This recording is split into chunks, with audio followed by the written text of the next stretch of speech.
గోరంట్ల మాధవ్ హిందూపురం పార్లమెంటుకు 5 సంవత్సరాల పాటు రిప్రజెంట్ చేసిన మాజీ పార్లమెంటు సభ్యులు, పోలీస్ ఆఫీసర్గా కూడా పనిచేసినటువంటి అనుభవం ఉన్న వ్యక్తి. మొన్న సాయంత్రం గుంటూరులో పోలీసులు ఆయన అరెస్ట్ చేశారు. అరెస్ట్ చేసి నిన్న సాయంత్రం కోర్టులో ప్రొడ్యూస్ చేశారు. ఆయనతో పాటు మరొక 5 నిందితులను కూడా. మాధవ్ని కోర్టు దగ్గర హాజరుపరచడానికి తీసుకొచ్చిన తర్వాత మరి ఎక్కడి నుంచి ఏం ఆదేశాలు వచ్చాయో తెలియదు, కానీ మళ్ళీ అక్కడి నుంచి ఎస్పీ ఆఫీస్కు తీసుకెళ్ళడానికి ప్రయత్నం చేశారు. కానీ మాధవ్ దాన్ని తిరస్కరించాడు.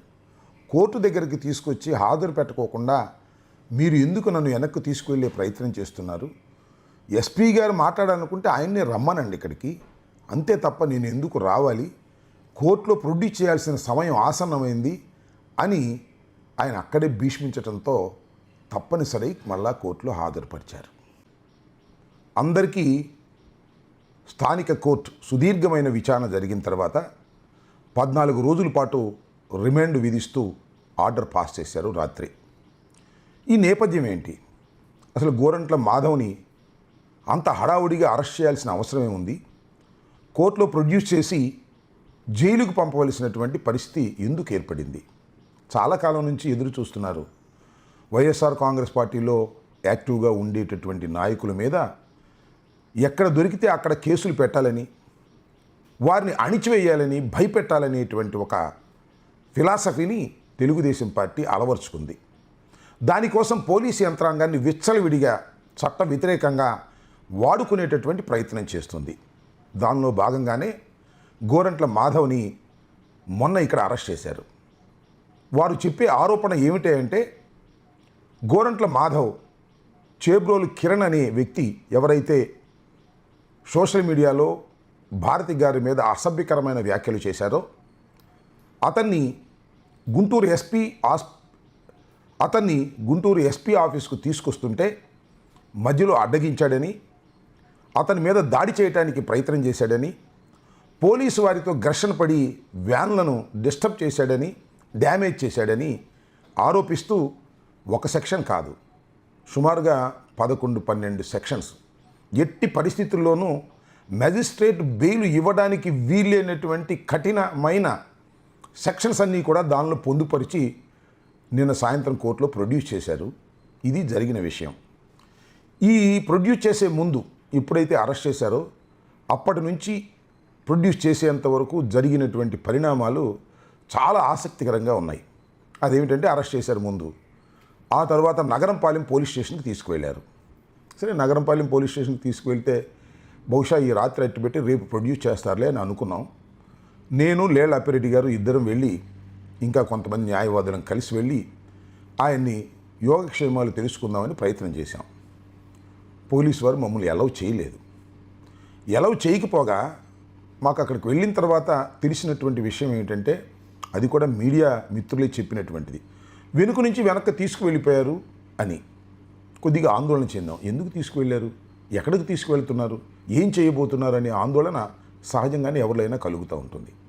ఆ తర్వాత రాత్రి దాకా వెయిట్ చేసి ఎస్పీ గారితో మాట్లాడితే ఎస్పీ గారు ఏమన్నారంటే, నల్లపాడు పోలీస్ స్టేషన్కి తీసుకువెళ్ళాము, అది రాత్రిపూట బస్ చేయడానికి సురక్షితమైనటువంటి ప్రాంతం అని భావించి తీసుకువెళ్ళామని చెప్పారు. సరేలే అనుకున్నాం.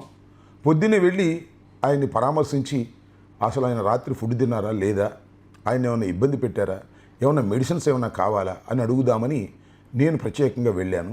అక్కడ కూడా నన్ను అలౌ చేయలేదు. సరేలేమని వెనక్కి తిరిగి వచ్చాం. ఎస్పీ గారితో మాట్లాడితే నగరంపాలెం పోలీస్ స్టేషన్కి తీసుకొస్తామని, అక్కడ ఆయనతో మీరు మాట్లాడవచ్చునని మాట చెప్పారు. సరే, తిరిగి వచ్చాం.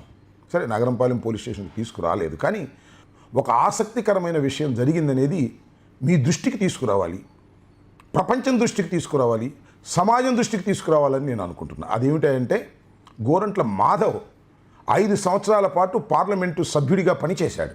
భారతదేశంలో అత్యున్నతమైనటువంటి శాసన నిర్ణయాలు చేసేటటువంటి సభ, దానికి 5 సంవత్సరాలు రిప్రజెంట్ చేసినటువంటి మాధవ్ని కోర్టులో ప్రొడ్యూస్ చేసే ముందు మీడియా ముందు ప్రొడ్యూస్ చేసి మీడియాతో ఎస్పీ గారు మాట్లాడాలని అనుకున్నారు.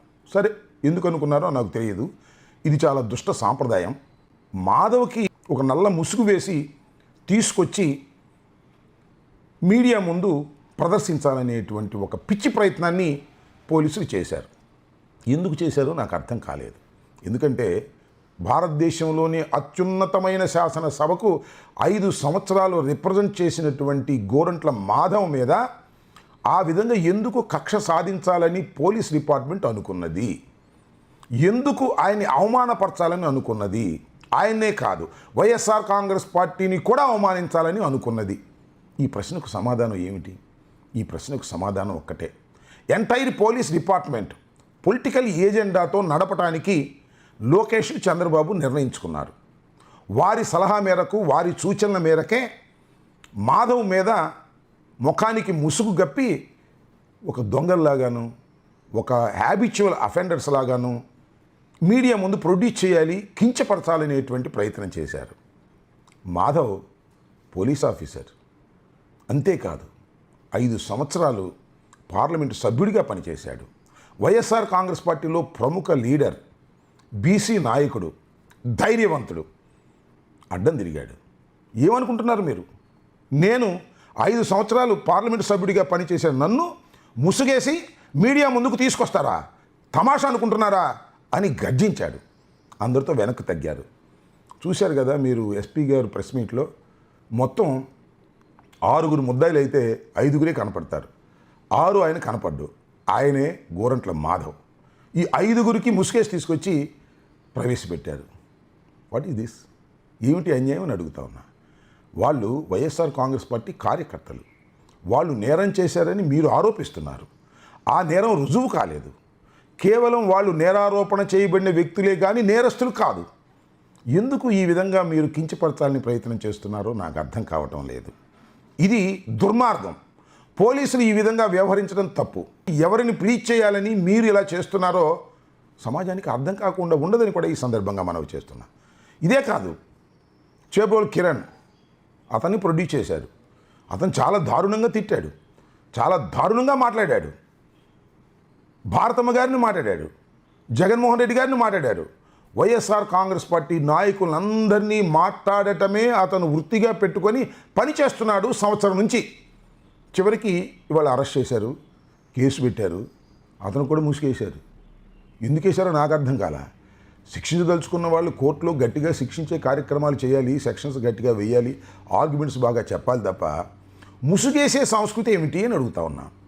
అతను తెలుగుదేశం నాయకుడే కదా, ఐటీడీపీ కార్యకర్తే కదా, అందరితో దిగిన ఫోటోలు ఉన్నాయి కదా, మీరు కూడా యాక్సెప్ట్ చేశారు కదా. కానీ ఎందుకు అతనికి ముసుగేశారు?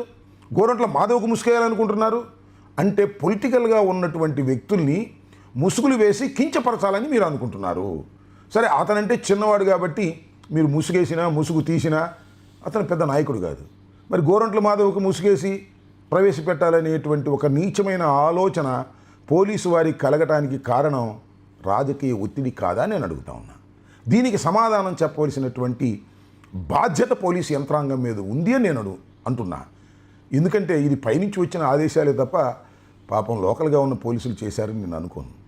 పోలీసు వారు పాపం ఎంత ఇబ్బంది పడుతున్నారో నాకు తెలుసు. ఎందుకంటే పైనుంచేమో ఒత్తిడి, కిందేమో రాజకీయ నాయకులు. మాధవ్ పార్లమెంట్ సభ్యుడు. మాధవ్ని కించపరచాలని, మాధవ్ని ఇబ్బంది పెట్టాలని రకరకాల ప్రయత్నాలు మీరు చేస్తున్నారే. ఎంత దుర్మార్గం అండి ఇది! ఇంతటితో అయిపోతుందా? కాలం గిరును తిరిగి రాదా అనే విషయాన్ని కూడా కాస్త మానవత్వం ఉన్నటువంటి పోలీసు అధికారులు ఆలోచించవలసినటువంటి అవసరం ఉందని కూడా ఈ సందర్భంగా నేను చెప్పదలుచుకున్నాను.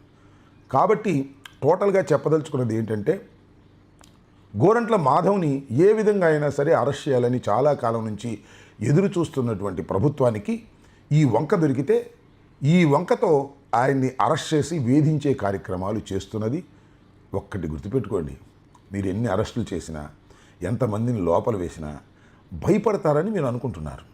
భయపడరు, రాటు తేలుతారు, ధైర్యంగా ముందుకు వస్తారు. ఎవరో ఒకళ్ళు ఇద్దరు భయపడి పారిపోతే పారిపోవచ్చేమో, కానీ మొత్తం టోటల్గా వైఎస్ఆర్ కాంగ్రెస్ పార్టీ నాయకులు కానీ, కేడర్ కానీ ఛాలెంజింగ్గా తీసుకొని ముందుకు సాగేటటువంటి ప్రయత్నమే జరుగుతుంది తప్ప మీరు ఎంత నొక్కాలనుకుంటే అంత స్పీడ్గా పైకి లేస్తాం.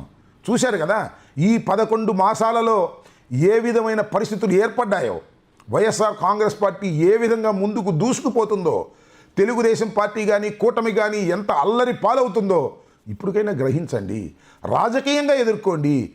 పోలీసు వ్యవస్థని అడ్డం పెట్టుకొని మమ్మల్ని ఎదుర్కోవాలనుకునే ఒక వ్యర్థ ప్రయత్నం మీరు మానుకుంటే మంచిది, మానుకోకపోతే అది మీ కర్మ అని ఈ సందర్భంగా హెచ్చరికగా తెలియచేస్తున్నాను. అర్థం చేసుకోమని కోరుతున్నాను.